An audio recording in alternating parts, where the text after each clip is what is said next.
عايزين نعمل في الفيديو ده تهيئة قلبية لقلبك قبل ما تروح الحج أو العمرة أو قبل حتى ما تعمل أي عبادة ليك عموما.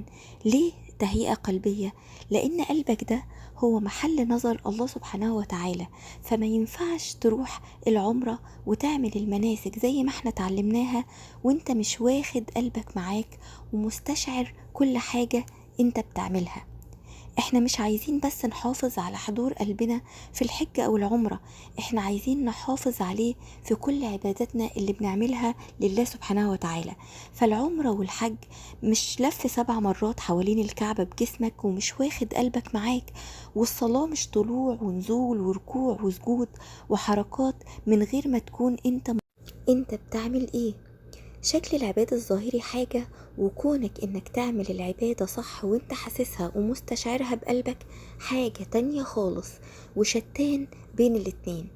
العبادات مش حركات بجسمك منفصلة عن حضور قلبك، مش حركة جسم بتطوف وانت مثلا ماسك الموبايل بتصور فيديو وقلبك في حتة تانية خالص، او مثلا تكون فاكر ان العبادة شيء وسلوكك وتصرفاتك مع الناس شيء تاني.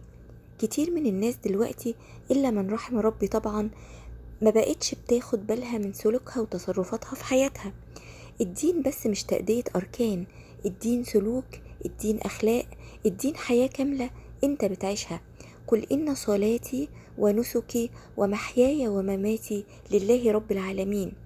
بجد في مشاهد في قمة التناقض موجودة قدامنا في الحياة، بقينا مهتمين بظواهر كل شيء ولكن عن البواطن والسلوك والأثر فحدث ولا حرج.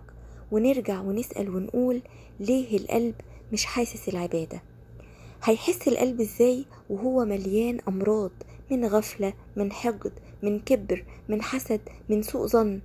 هيحس القلب ازاي ومعادش فيه حد بيحب الخير لحد؟ ده احنا نسينا ان الكلمة الطيبة صدقة، وان المسلم من سلم المسلمون من لسانه ويده.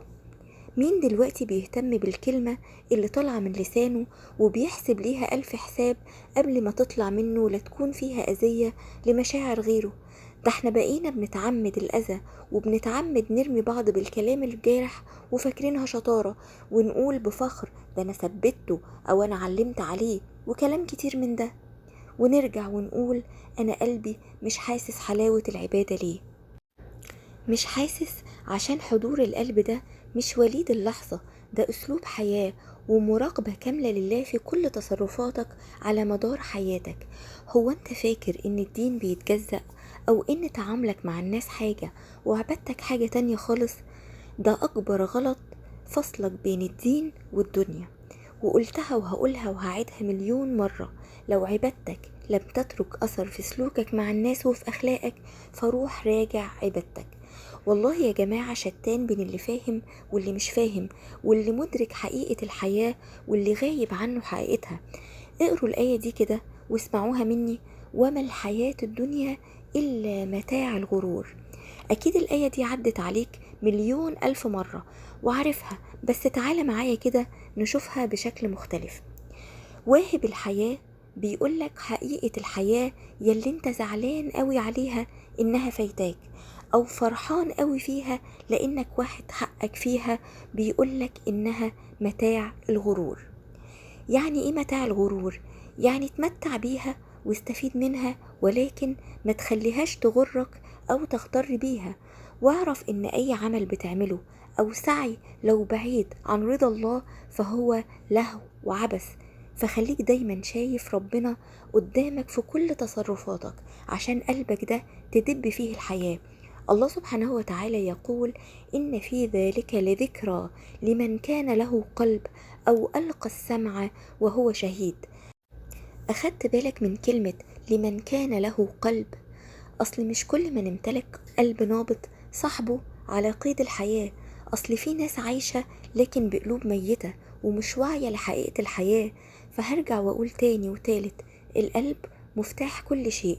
خدوا بالكم من قلوبكم قوي واعتنوا بيها قوي قوي في مشوار حياتكم كله. ساعتها هتلاقوا للعبادة حلاوة ولذة وهتحسوا بكل الأحاسيس اللي بتدوروا عليها ونفسكم تحسوها لما تيجوا تروحوا الحج أو العمرة أو أي عبادة انتوا بتعملوها مع ربنا. فتعالوا والله نعاهد ربنا إننا نكون أحسن ونكون مسلمين بجد، وتكون أخلاقنا هي أخلاق القرآن.